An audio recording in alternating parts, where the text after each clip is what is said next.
But why wouldn't it make sense for merchants and consumers to switch off of like the Visa network where they're charging 3.5% per transaction?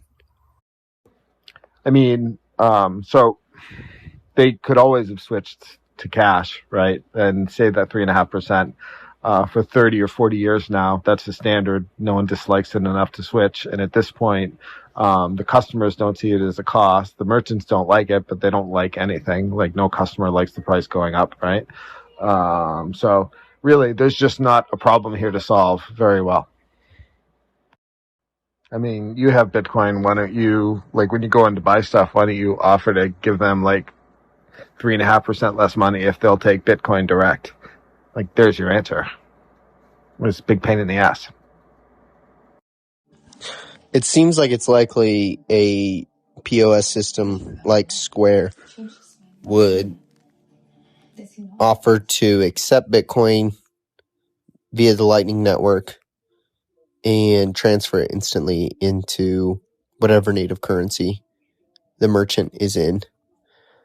But I mean, in small towns in the Rockies, there's definitely a lot of merchants that are cash only, or they don't accept digital payments if it's below $5. So I think it really comes down to onboarding and having a efficient point of sale system that doesn't feel foreign.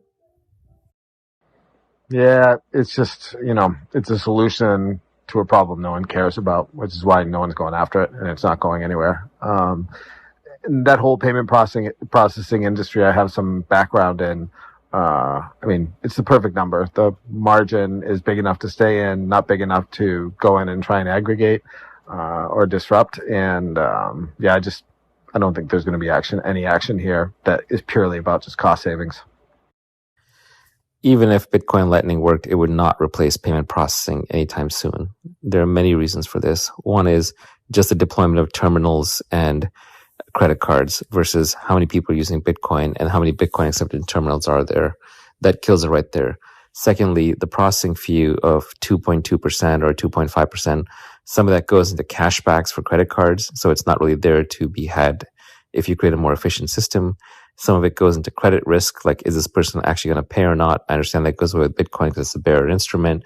Some of it goes into fraud risk, like is this a real payment or not? Keep in mind, a lot of people like credit. You can actually save a lot of money and get more cash back by using debit card, but people don't.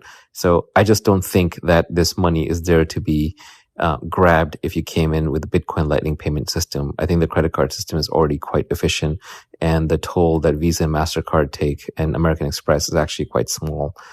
There's just not a whole lot to be had. And if there is something to be had, then Apple Pay and Google Pay are going to pick it up much more likely because they have very good anti-fraud mechanisms due to having your phone on you. So just thinking there's 2.5% or 3.5% here to be grabbed, that's just completely wrong.